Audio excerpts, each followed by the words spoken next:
Hey, hello, and welcome back to my channel. I have been, I'll actually explain in the next video why I'm looking so crazy and why my hair is a mess again. I'm actually about to fix that later today, but I just wanted to, I'm finally uploading the footage from my talk. I haven't watched it because I already know how horrible I did. I already know. I know what I did wrong. I know how much I rambled. I just, I, I already know. And I'm going to go through it. I'm going to watch it later, at a later date, but y'all have been asking me to upload it, and everybody's been like, I want to see, I want to see, I want to see. And even my caseworkers were like, why didn't you tell us? We could have come with you. Oh my gosh, I'm like, okay, I will upload it. I'm cringing hard right now. So already. So please be as gentle as you can with your constructive criticism in the comments, okay? Please. Thank you. I love you. Remember, if you haven't subscribed already, hit subscribe, hit that bell so you don't miss any future videos. And remember to like this video since you begged me to upload it. Alright, enjoy. We are here. We haven't started yet. We're not ready yet. We're running a little bit behind, but we are here. I have been rehearsing the entire way here, and I've got bats in my belly, but it'll be okay. We've got Daniel. Daniel's here. He's shaved. He looks so different. He's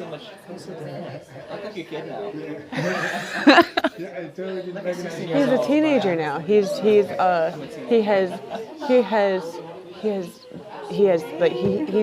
it's the curious case of Daniel Dixon rather than Benjamin Button, you know, like, yeah. Jacques is going to take over the camera and he's going to film the talk, and I guess I'm gonna hold the baby. And yeah. Here goes nothing. So I'm going to pretty much just turn the floor over to them and let them share about some of their experiences with homelessness and what they would want you to know and share with you. Afterwards, I do have some just information about homelessness here in DC. I worked as a case manager for about 2.5 years. So I worked directly with people who are homeless, who are experiencing incarceration, who win all different kinds of experiences. But I don't want to bore you with stats about DC. That can be really depressing. There's a lot of barriers here. So I'm just going to let them share their story. Jackie is a very prolific vlogger. You can find her stuff online. She has a YouTube channel. I recommend all of you subscribe to it. But I'm just going to turn it over to them. Go for it, Jackie. As a matter of fact, I meant to already have this out. Hello, everybody.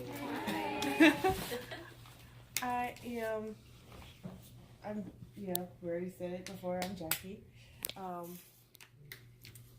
I think I'm the first homeless vlogger on YouTube, because like I found other people on there that are like living in their car and stuff like that, but they're not homeless. It's a lifestyle that they chose. Big difference.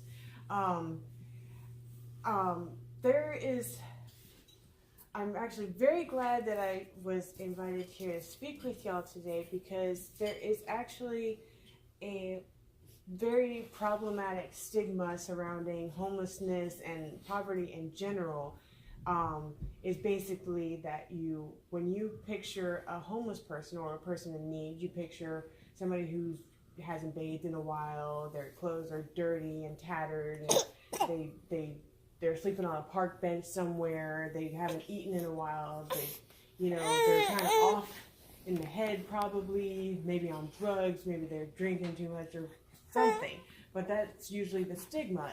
So when you see people on the street panhandling, asking for change, if they don't fit that picture of what somebody's in need, they're more likely to be overlooked.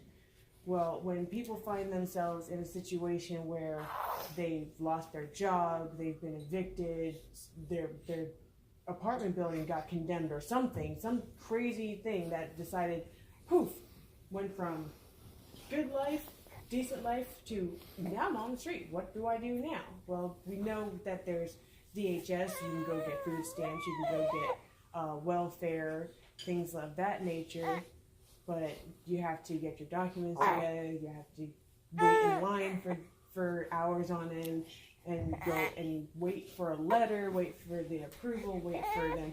Then you have to go and get your card, and then you have to then you have your income. But what do you do for income until then? They usually panhandle. Well, when you first become homeless, you don't look like you don't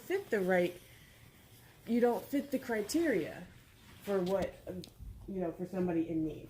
So you're sitting there out there, you're like, spare some change. They see you have a cell phone. Oh, well, you can pay for your cell phone. You're good. No, actually, I just lost everything. This phone doesn't even work. It's just sort of taking up space,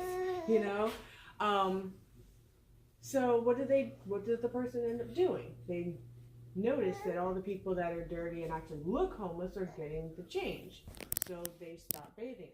Well,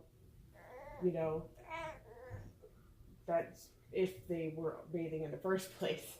Okay, that's if they got into a shelter, they start to make themselves look the way they need to in order to make the money. But they also need, this is why the stigma is also self-fulfilling, because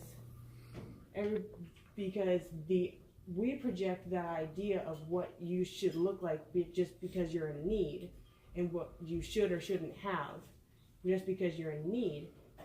So in order to get the help that they need, they have to look the part. But they're also trying to get a job. But you can't get a job if you look all dirty and trashy and all that other good things. So, it's just this endless cycle they're stuck in, because we pretty much force them into that. And what do and then when if they do miraculously get a job, what do they do until they get that first paycheck? And then once they get the job, let's say they're not making enough and they're trying to be proactive and they're not trying to live off of government benefits for the rest of their life. And there's such a thing, it's called the voucher. There's a housing voucher, but there's a wait list. 2, 3 years, 4 years, I don't know. The list isn't even open right now. What if they're trying to be proactive and save up money to get their own apartment without that assistance? Then there's the problem again. They can't work a job and panhandle at the same time, because that's what we do. What do they do if they can't work 2 jobs because they have curfew at the shelter? And it's just one thing after another, and we just really need to understand that we need to obliterate the idea that a poor person cannot have nice things or want nice things or be clean or be groomed or anything like that and still be in need. Homelessness doesn't have a face. Okay, I know you've probably heard that before, but it's really true. The person who was living in a penthouse one day, making 6 figures a year, and then all of a sudden their company went under, they do not look like they are in need. They got their brand new iPhone, they're driving a Rolls Royce, or I don't know, or something, and they still have all their designer clothes. Well, they're not going to throw them out. They're not going to those things don't just suddenly disappear. So when you see somebody in line at the grocery store with a brand new iPhone and a fancy phone case and nice shoes, and they're using their EBT card, maybe they didn't start off, maybe they got those when they were better off. But I'm just saying, I don't have a way to segue into a closing here. But be mindful and realize that we are all just a paycheck away from being in the same position.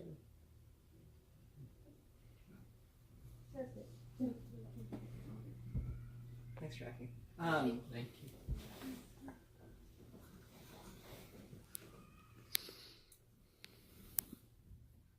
So I just want to share a couple of quotes from people who I've worked with throughout the last few years, as well as just some general information about homelessness in DC.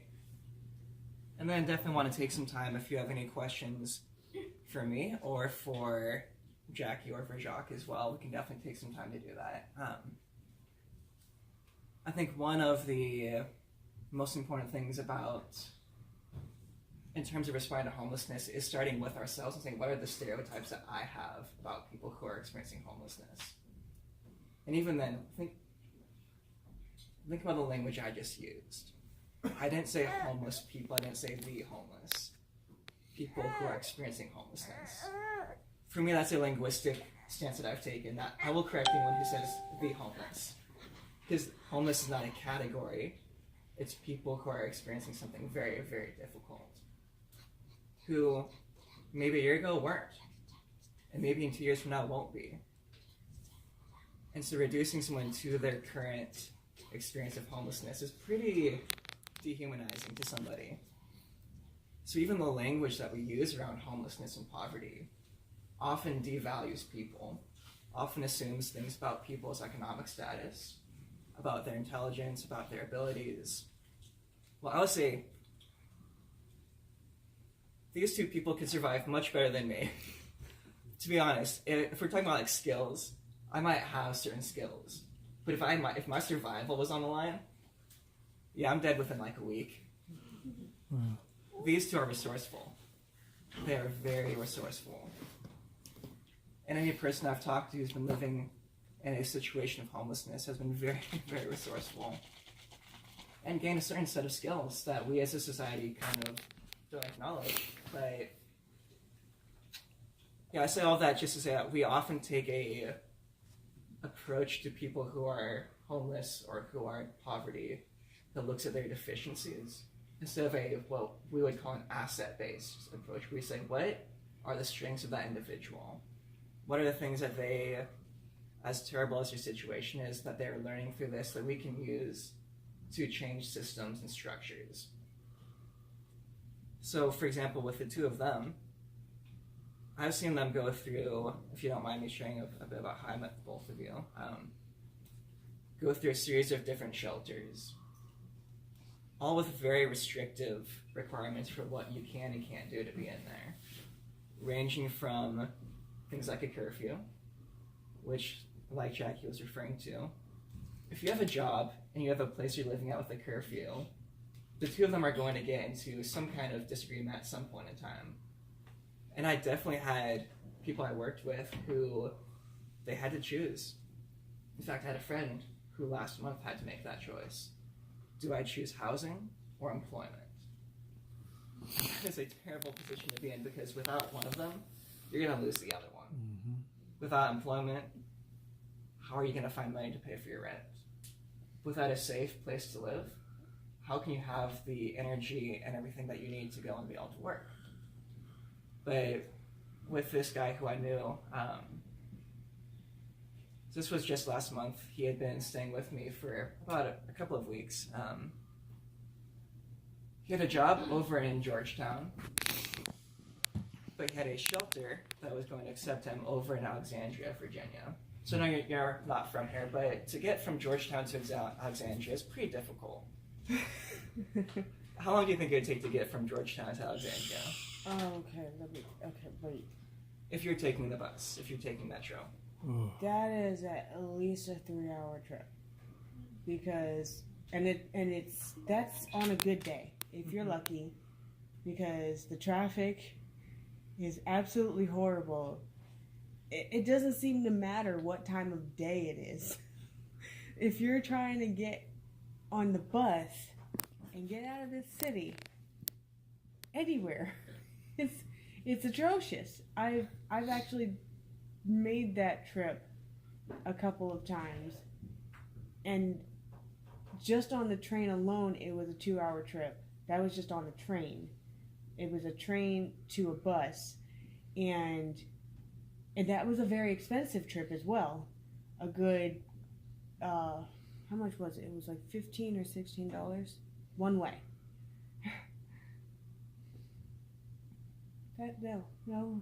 No, thank you. No, thank you. I actually have had to turn down job offers because of that. Because I don't have $30 a day to get to and from work to make it until my first paycheck, plus food, plus whatever else. I don't have that. And part of the reason for sharing that is that homelessness is a complex experience that more often than not, from my experience when I was seeing, has almost nothing to do with the people who are experiencing homelessness and a lot to do with the systems and structures around them. For example, how many of you have made a bad financial decision and spent money that you shouldn't have? Cool. How many of you have been blamed for that and told that you deserve to be living on the streets because you made that bad decision?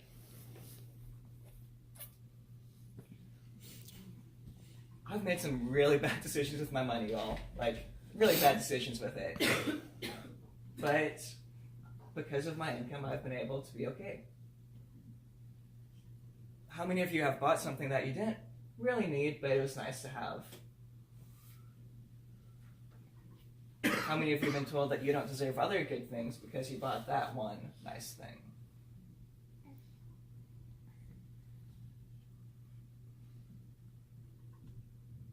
The point of all this is to show that we are all very similar. I've met people who had doctorates who are homeless. I've met people who had master's degrees who had very lucrative careers. I had one guy who was a professional soccer player who is now homeless. Here in DC, doesn't know what to do, didn't know where to go. It was a totally different world from what he had ever experienced before. And I don't say that to try to present this scary, depressive picture, but to show the reality that there are a lot of systems in the US that are in place that make it very hard for people who are struggling to get by to actually get out of poverty. If you do research on how much work someone who's homeless, from those studies that I've looked at, it can take up to 4 to 5 years of full employment for someone who is homeless to get out of that situation and officially move from like the homeless category to the low income category. It's 4 or 5 years of nothing bad happening to them, them not getting sick, no accidents, them not losing their job. Everything goes perfectly for 4 to 5 years. I've been awake since 7 a.m. and nothing's gone perfect for me yet. Imagine in 3 hours I've not had everything go perfectly.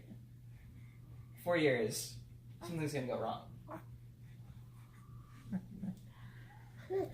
So just some basic facts about DC. In December 2017,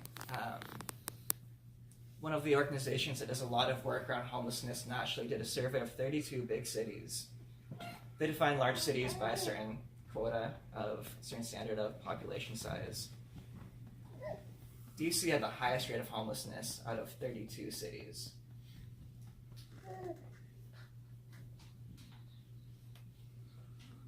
There are 124 homeless people for every 10,000 residents in DC. That's triple the national average. Just give that a second to soak in. Here in Washington, DC, the number of homeless residents is triple the national average.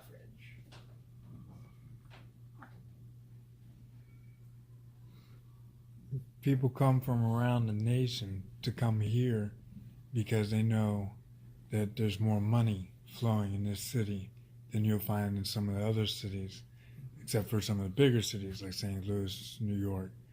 but the money doesn't flow the same because people here are still capable of being more wealthier than some of the other people in the other cities, especially the capitalisms. I've met just in this past year recently at least 6 different people who I know came from West Coast. Were all homeless, been homeless for years, but just came from West Coast because they heard the opportunities were better for them. Just the money can be attained better with no guarantee, with absolutely no guarantee, and just willingly will transport themselves. But it increases the numbers. In summertime, people come from other cities to come here just because they know the population from tourists and visitors is increased. So they know money's trafficking. They know it's flowing through the city. So that's just a couple of different reasons you can have an increase. But there's tons of other reasons. So Washington, D.C. has one of the highest income inequalities of any city in the country. I won't go into all of the stats now because you can find all that information online. If you just type in Washington, D.C., income inequality, you'll find some very in-depth articles showing that we have some of the richest people in the U.S. here and some of the poorest. And I think that is a theological, spiritual question that anyone who claims to be a Christian has to reconcile themselves to. Because we have to ask ourselves the question, how did it get this way? Instead of assuming that people are wealthy because they made good decisions and people are poor because they made bad decisions, looking a bit more at the details and saying, how did this get to be this way and who is being harmed in this situation? Throughout the scriptures, from the Hebrew scriptures to the Gospels to Paul's letters, one thing is very clear. God is on the side of the poor. It's going so far even with the nation of Israel, God's covenant nation, to say, when you mistreat the poor, at that point, you're no longer my nation anymore. When you look through Deuteronomy and Leviticus, over and over and over again, God reminds the people of Israel, saying, you were slaves in Egypt, and I brought you out. Therefore, treat the people who are slaves in your land, who are poor, who are economically oppressed, treat them the same way. And it goes so far as to say, if you don't, you are not my people anymore. And so I think that for us as Christians, the biggest theological question of our time is homelessness and poverty here in the States. If you live in the U.S., if you live in a city, you have homeless people there, you have people experiencing poverty there. I'm all about international issues. I've traveled internationally, I've lived internationally. But the gospel starts in your neighborhoods. It starts in your homes as well. And if we're not really thinking in depth about our own personal bias and the way that we have contributed to a system that does really keep people down, as well as the laws of our city, how many of you know where shelters are in the city that you live in? Okay. How many of you know the laws about criminalizing homelessness in the cities that you live in? So, a recent study showed that about 60% of homeless people who were surveyed had violent negative interactions with the police. They had been forced to move on from where they were panhandling. There are a number of different laws here in DC that protect homeless people from that. That still happens pretty frequently here. But a lot of cities do have laws that give police the power to violently remove somebody if they're sleeping in a park, if they're sleeping outside. And if you as a Christian are called to protect and defend the most vulnerable, it's probably a good idea to know the laws that could affect that person. How many people know... actually, we're not going to go that direction.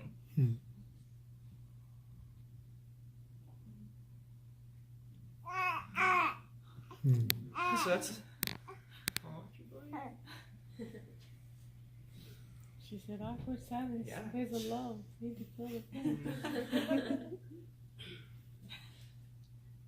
So I know that's a lot of information. I intentionally don't want to swing too quickly to thinking about the solutions. and trying to figure out like what can we do to solve this. So I think one of the most important things that I've learned in my experience has been to sit in the discomfort and be able to have hard conversations with people who I can't solve their situation. I've been friends with the two of them for almost 3 years now. And almost 4. Yeah. It's been a while. And I guess if I can share a bit about how your friendship has impacted me, one of the things that I've learned is how to just be with people through the ups and the downs. Yeah.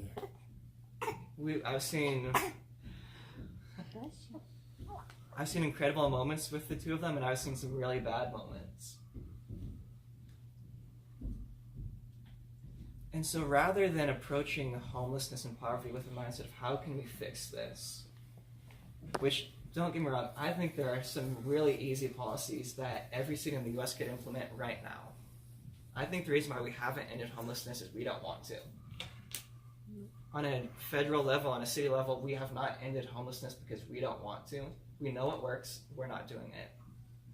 So I know there are solutions. But I think for me, I want to start with presence and move from presence to solving the problem, where I'm working alongside people who are experiencing homelessness, where I'm putting them in positions where they can dictate policy, where they can shift the way that people view them.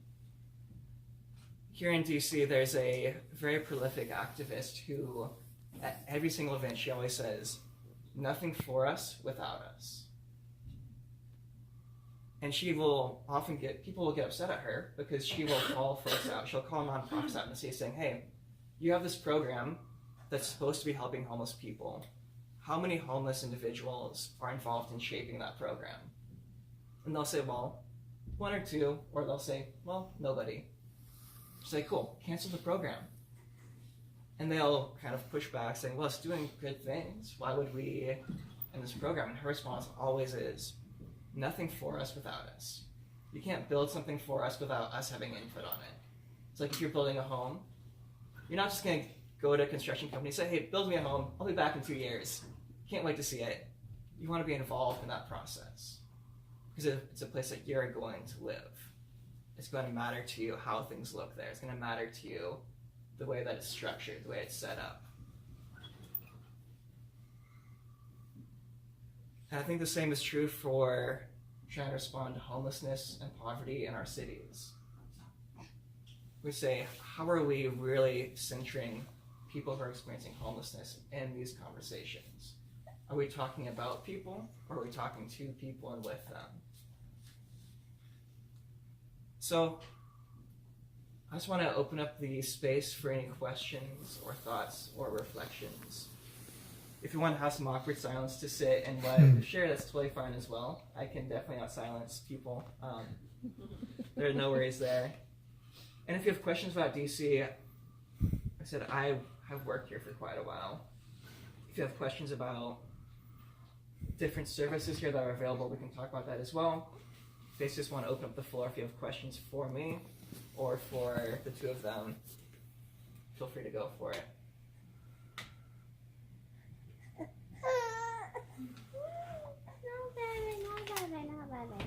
Don't be afraid to ask questions too. Been through this a lot. I can say personally, I've probably got the most experience being homeless. Only because you're older than me. Because of that difference. I left home at 18 after a lot of stints in locked door facilities, schools, jail, and just all sorts of different types of facilities. I took the rush to try to run out and be on my feet on my own a little too early and could never get my feet underneath me. And I can say I've seen so many different sides of homelessness that there's nothing you shouldn't be afraid to ask. Be aware it could happen like that. Anyone can leave out of here and you go home and find that home burned down. Your neighbors did it. They burnt their house down. They passed over the yard. You know, just you never know. So just if you have something you're curious about, what it's been like, what kind of ups and downs gone through, just you can go ahead and ask.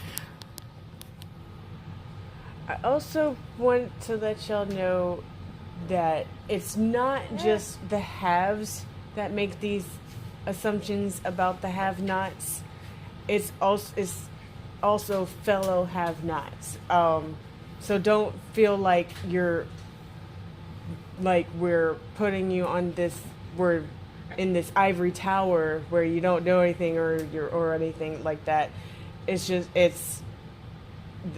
stigma. That's just how everyone thinks of it.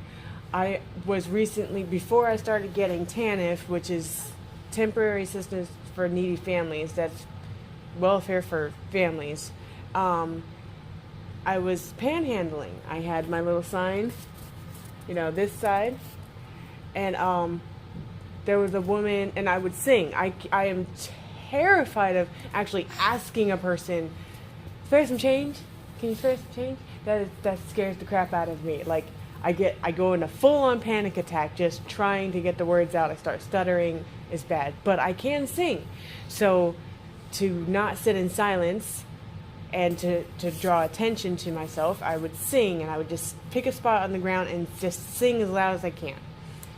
And this one woman was coming out of the Safeway, and she went out one entrance, and then she came back all the way back around, and she told me, she said, your singing brought me back over here. I was gone. I was leaving, but I heard you singing, and I wanted to come over and talk to you. She said, I've been where you are. I was strung out. I was strung out on drugs. I was selling myself for a fix and everything else. And I'm thinking to myself, I'm like, I've never done that. And I'm sorry that she ever was there. But she said, but I got out of it. And I'm like, I said, I'm proud of you. She said, 18 years sober. I said, proud of you. And I'm thinking to myself, about 32 years sober, but for the most part, no, I'm not actually perfect. Before motherhood, I did dabble, but that's neither here nor there. That did not contribute to why I was homeless. I became homeless when I left home at 19 to go and be with this internet predator that had been grooming me through video chats and on the phone and talking online for 5 years when I met him at 14. Bless you. Bless you. I thought I was going to move down to Memphis from Pennsylvania, get me an apartment and everything else. I got me a job, got me a couple of jobs, went to go apartment hunting, and every single apartment I applied at turned me down. And I'm like, why? And they all said the same ridiculous reason. I didn't have enough rental history. Wait, this is gonna be my first place. I just turned 19. And you're saying I can't get my own place? Their income requirements were 3 times the rent. I was making 4 times the rent. But I didn't have enough rental history a year into adulthood. So I remained homeless for several years until I got married to somebody. I eventually got away from the internet predator, because when I got down there, he was not 20. He was 50-something, and married, and had 3 kids, all of which were older than me. Yikes. Yeah, I did eventually get away from him. There was lots of traveling involved. But because I was working. I was working and living in this predator's computer shop. I stayed in the back. I slept on the floor in a sleeping bag, and I paid my rent other ways. So yeah, I kind of technically I've been where she was, but I wasn't on drugs.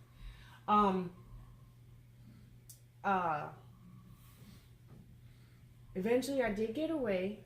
It took a few years.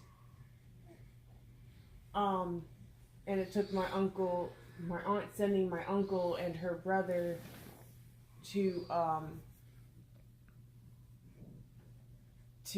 come and rescue me, basically, and bring me up to Maryland, where I still remained homeless until I went to the Air Force. Yay! But I got kicked out 3 days before graduation. Boo! Then it turned out somebody stole my identity while I was in there. So that kept me from getting a place on my own too.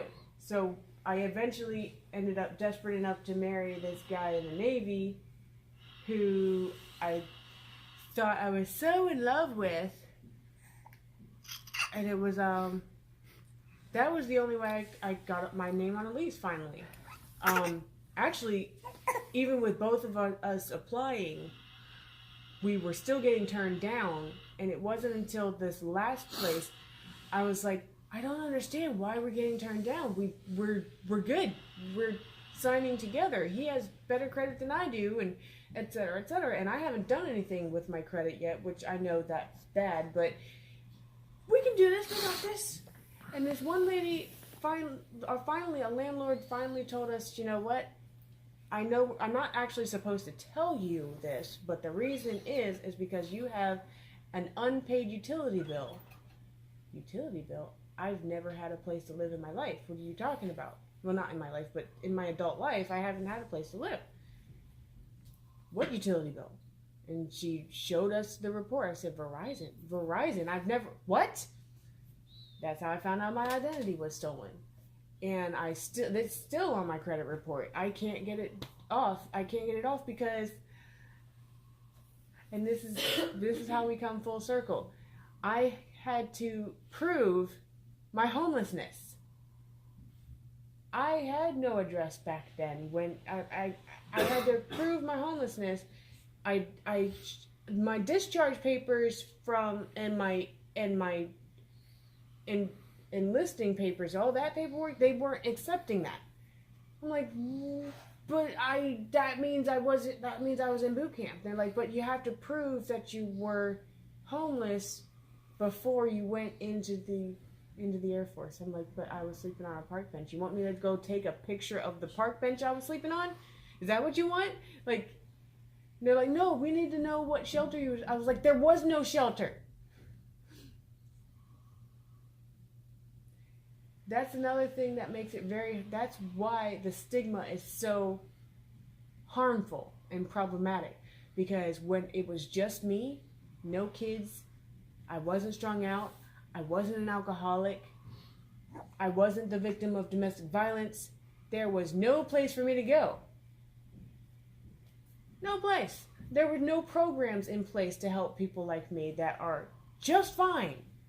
If you are a healthy, mentally sound, I'm not anymore after all this stuff, but mentally sound, working, and all you need is a leg up to help yourself, it doesn't exist. People wonder why so many people end up, poor people have so many kids. Like, in the family shelter we stay at, there are women in there with 5 and 6, and one woman has 7 kids. And they're like, why do you have so many kids if you know you can't take care of them? Because they need the help, and they probably were thinking, hey, I can't get any help with just me. Let me just have a bunch of kids. I'm not saying that is guaranteed their thought process, but it's possible, because I thought about it. That's not how I ended up with 3 kids, but I did think about it.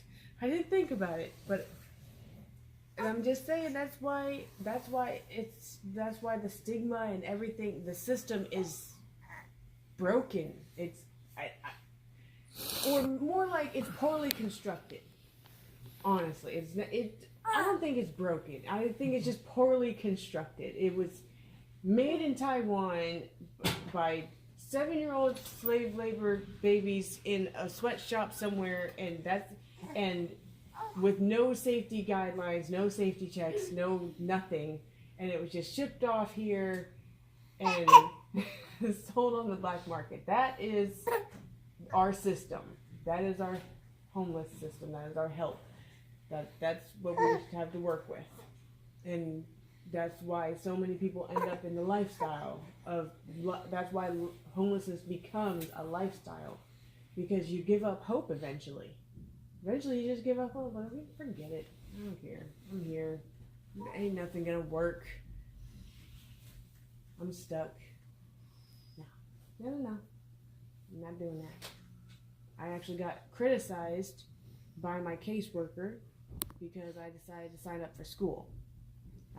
I'm currently enrolled in the National Academy of Sports Medicine in their 6-month personal training program so I can be certified as a personal trainer. She's like, why would you sign up for that? I was like, because that's what I want to do. What's wrong with, like, shouldn't you be encouraging this? It's like, yeah, I know, but I don't have any bills either. And she's like, well, you're not going to be here forever. I was like, no, really? Are you sure?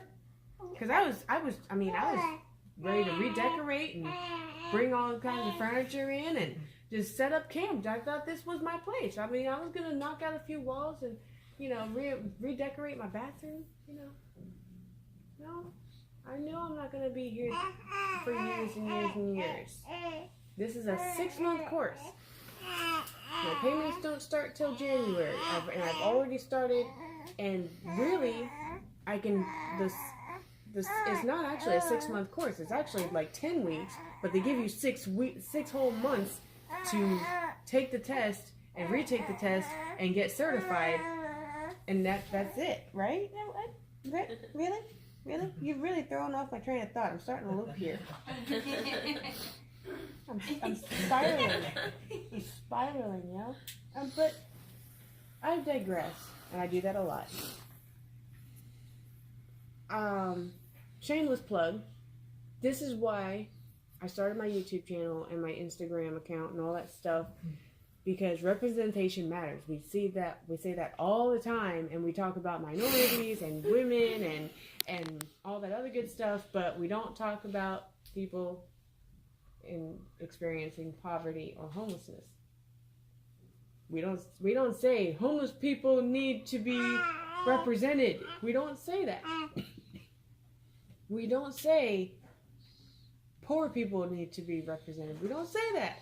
As a matter of fact, every single debate I've ever seen or heard of, when the politicians are talking, going back and forth, what about the middle class? What about the middle class? I wonder what it's like to be middle class.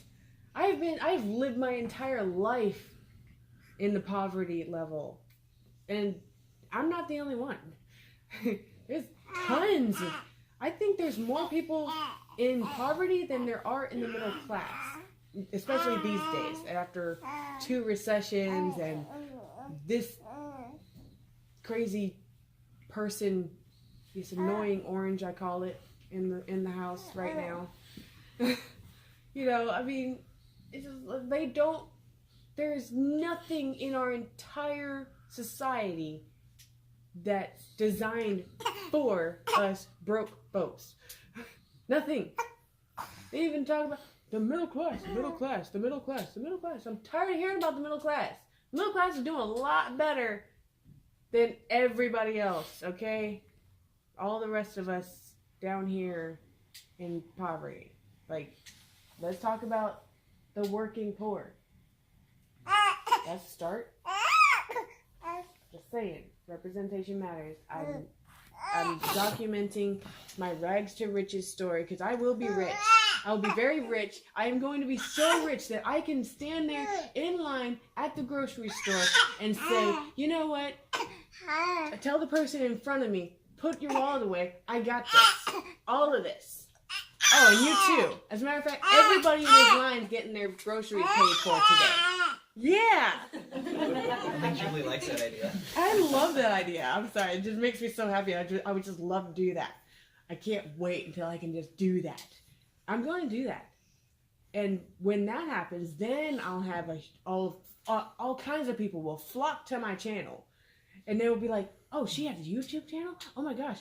And then they'll find those old videos. And they'll be like, ew. Wait, she was living in that? Wait, she was wearing that? Wait, she had to eat that every day? Ugh. Wait, how did she get from there to... And then they're going to start watching. And they're going to be like, oh, well, shoot, if that crazy broad can do it, I can too. And that's the whole point. So, shameless plug over. Check out my channel. Like, subscribe, comment, all that good stuff. And that's it. I am done rambling. I am sorry. I'm just very passionate about this subject, and I tend to ramble. I'm sorry about that.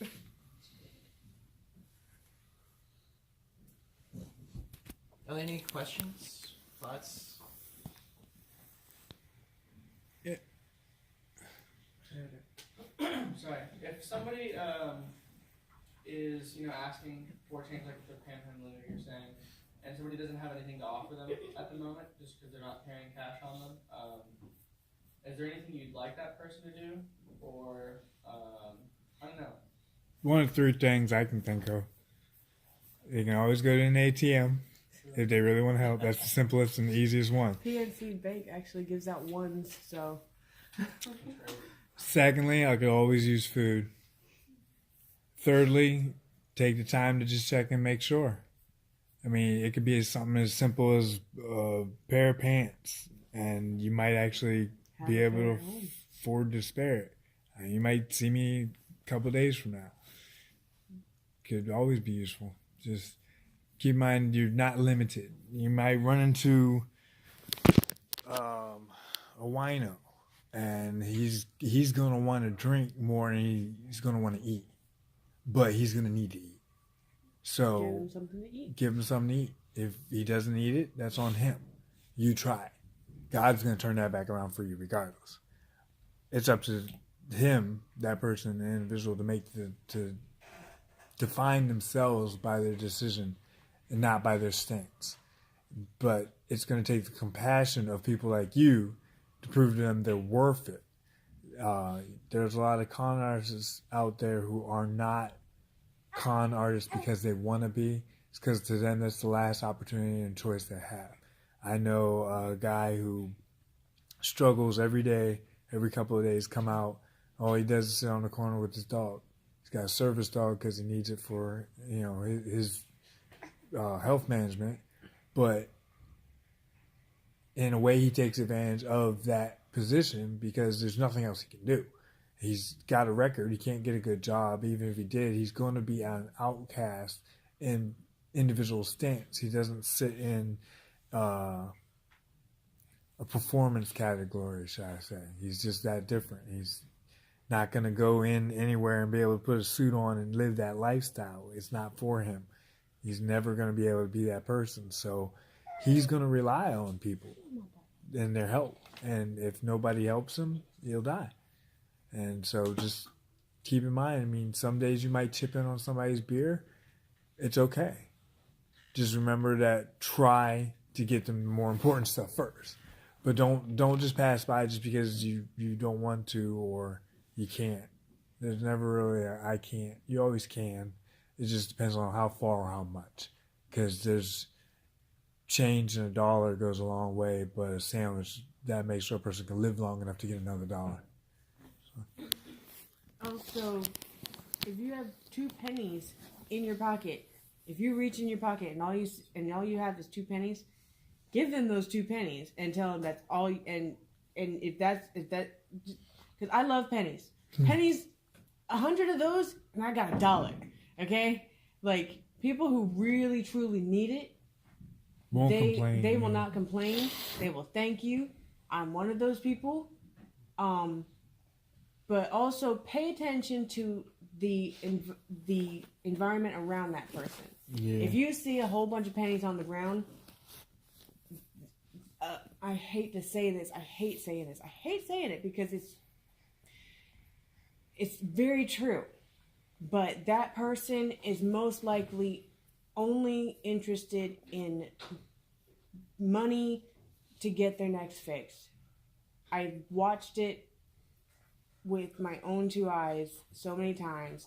They will throw their, if you buy them food, they'll throw it out. If you give them anything with pennies, they're gonna throw the pennies out and be grumbling and mad about their pennies. Like, ugh, I don't need these pennies. Why? Because their drug dealer's not gonna take pennies. No, I It's can't not lie. nice. I've been the person who's been out there and collected the pennies for my next fix, but it was because that was that train of thought, that lifestyle, and there was no. What am I gonna do? I'm gonna go to the movies, spend $20 on the movies? Why? I can eat for 2 or 3 days, or at least guarantee I can be, buzzed enough not to worry about the minus 30-degree temperature in the middle of the night while I'm standing up, walking around all night to stay alive. Shelters sometimes do get full. Sometimes you do wind up with a situation. When we first came back from Oklahoma and we're going through the shelters, there wasn't a family shelter we could get into at first. And she wound up having to stay at certain women's shelters. I would sleep outside of the women's shelter. I had a sleeping bag with minus 40 sleeping bag and would sleep right outside. It freaked some of the girls out. Yeah. Of course, those two were just off. And But yeah, like it's a tough gamble. It is a gamble. it is. But you don't ever forgot. So I can say that by taking the step you're taking to try, you will get it back. It will come back to you because you're giving that person some hope, even if it is for their fix.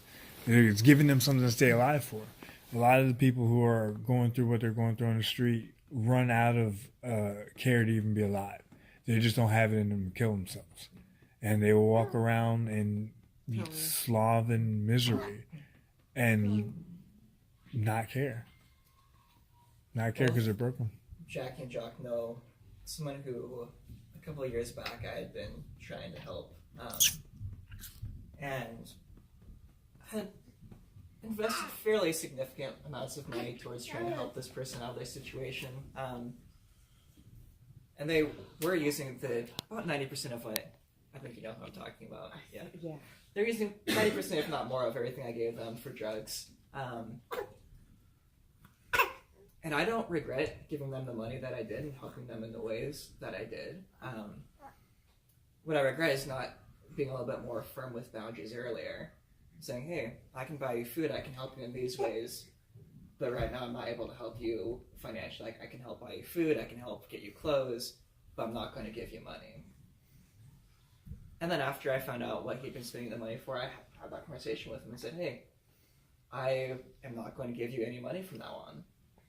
If you need food, if you need someone to talk to, if you need anything besides actual cash, you have my phone number, you know where I live.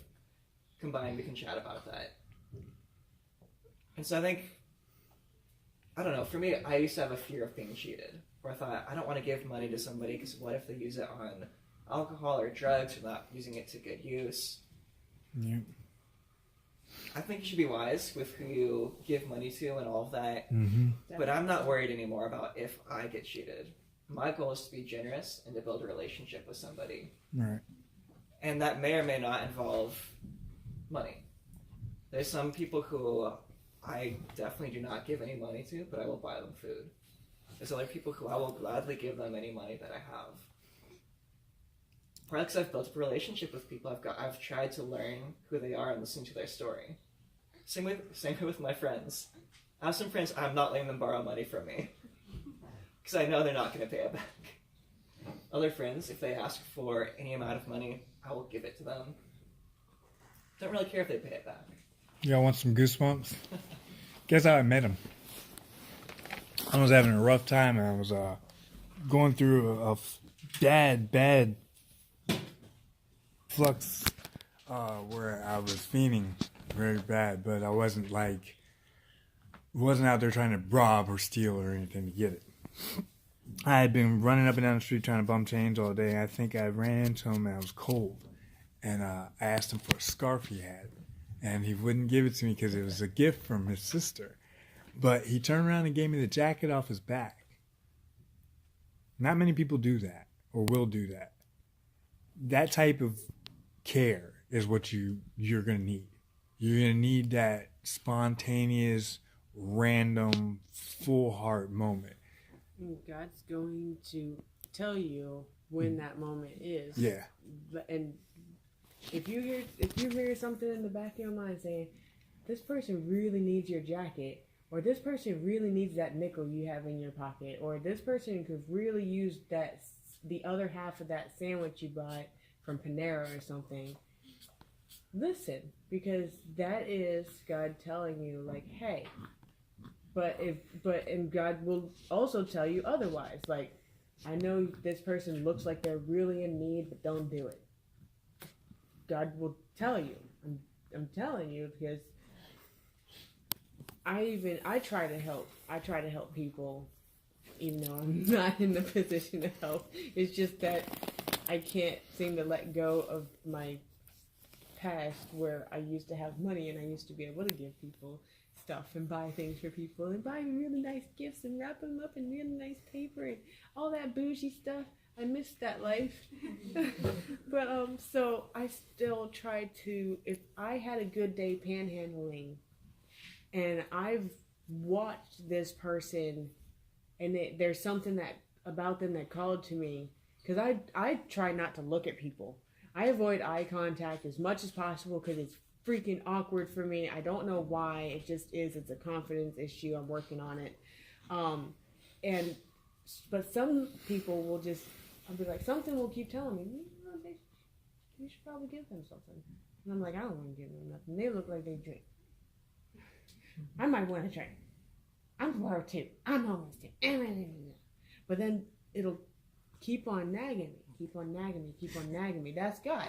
And it turned out, if I listen to that, I won't get cheated, really. Not really.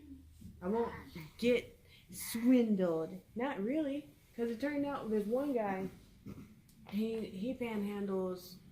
He had asked me for $1 one day. I had my crate, I had my sign, I was on my way to my spot. And he's like, he was real quiet about it. And because when people talk, I learned this about myself last year. I didn't realize how bad my hearing was until I realized that when people talk, and if I don't have my contacts in or my glasses on, I can't really hear them that well. Can you please? She's really got, ow, now you're pulling it. Thank you.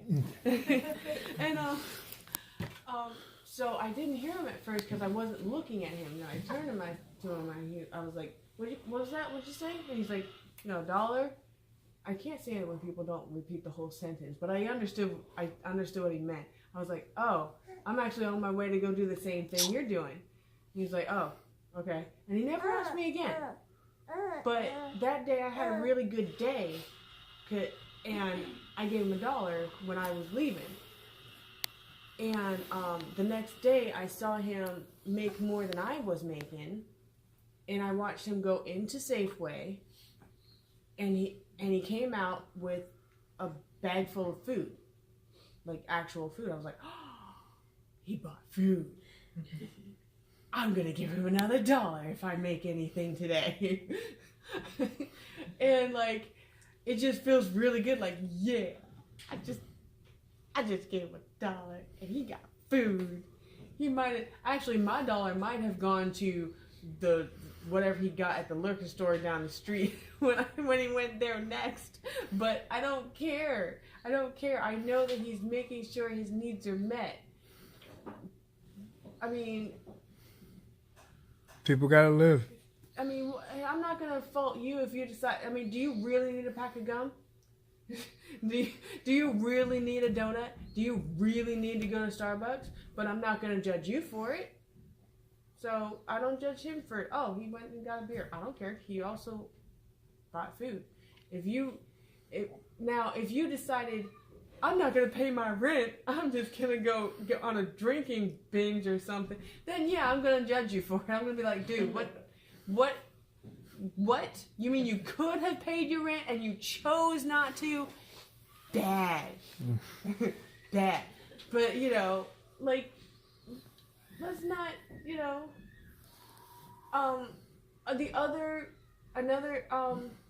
piece of advice when you see somebody panhandling, if they speak to you, if you're not sure of what you think they just said, ask them to repeat themselves, because they might not have said anything about asking for any change. I've had several people, I've complimented people on their, like, I'd be like, whoa, cool shirt, dude. And they'd be like, I don't have any change. I'm like, okay, cool shirt anyway. Like, there was a one woman, I said hi to her dog. I was like, aren't you a cutie? And she's like, I'm sorry, I don't have any cash on me. I was like, okay, I was talking to your dog. Yes, I need change, but if you see my sign and if it says this and you choose not to give me any money, whatever. I'm not entitled to anything you have in your pockets. I'm not entitled to that. I didn't go to work for that. You did. Whatever you give me is by the grace of God and your generosity. That's it. And only people... There is a problem amongst panhandlers where a lot of them get in this weird mentality where they... I know, it makes me mad too. It makes me so mad. We don't own the sidewalk. But that's what they think. They think they own the sidewalk. This is my corner. Actually, it's the city of DC's corner, but okay. Oh, you're messing up my money. No, it's not your money. It's not my money. It's their money, and they can do what they want with it. Has nothing to do with me. People make their own choices. It's neither here nor there. I'd like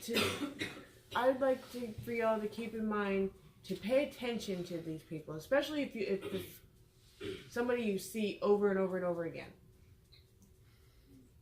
You'll learn their character just by watching. Pay attention to them. Like, if you don't want to give any money to one of these kinds of people that have that entitled attitude, think you owe them something just because you have more than them or something, then pay attention. Pay attention so that you can learn who they are and who they aren't, and give it to the humble people if that's what